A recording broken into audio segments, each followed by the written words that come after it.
Hello, my name is Elise Kohari, and I'm worried about water, Pakistan's water. It seems that other people are worried too. Large parts of the country are submerged as the country experiences yet another bout of floods. Hundreds have died and millions have been displaced. But at the same time, there are areas of Pakistan where small farmers are out in the streets and are complaining about the lack of water. How is this possible? How is it that we have become so terrible at managing the waters of the Indus, one of the oldest, grandest rivers in the world, which has been flowing for millennia? Now, some say that we wouldn't be in this situation if we'd invested time and money in creating dams, big dams such as the Kalabagh Dam. Frankly, I don't agree. Last summer, I took a trip down the Indus. I traveled all the way from Tirbela to Thatta, down to the Indus Delta, speaking to people who lived alongside the river, who experienced the river on a daily basis, and whose lives were directly affected by the water related policies that were made in faraway places like Islamabad and Karachi and Lahore. What I discovered was that Pakistan's current approach towards water and river engineering isn't working out.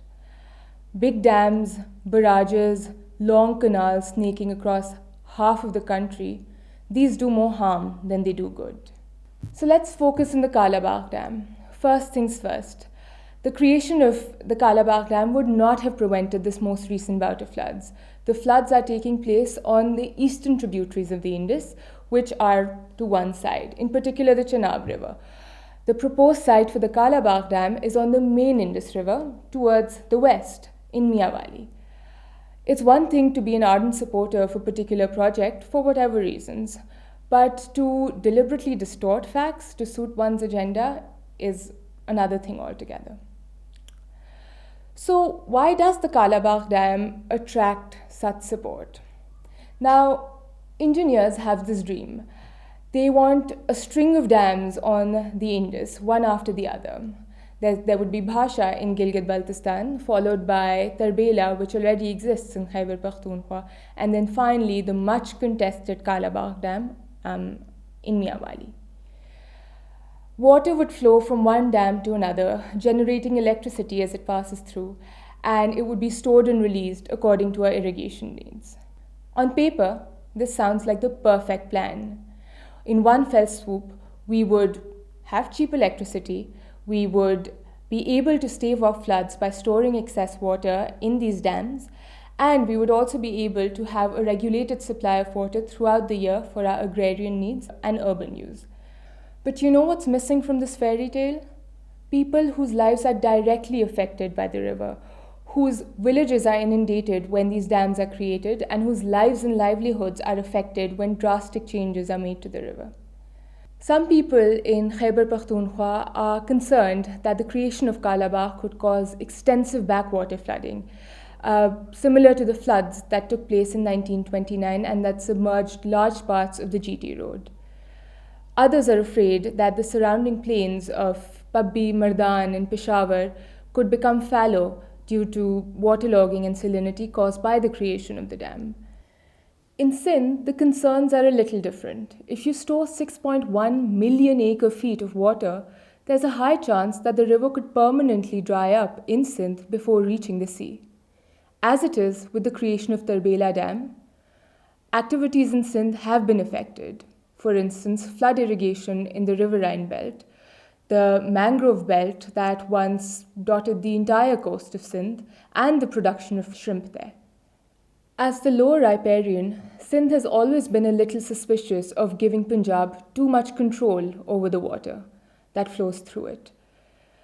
In a way, this is similar to how Pakistan feels as a whole over Indian control over the eastern tributaries of the Indus, Ravi, Beas, Sutlej, that were given to India under the Indus Water Treaty of 1960.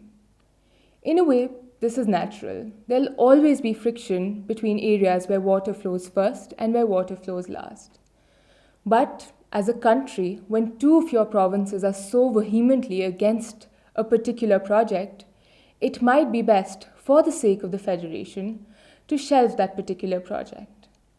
Last year, I visited the proposed site of the Kalabagh Dam in Miawali and spoke to the people who would be displaced if the dam were to be created.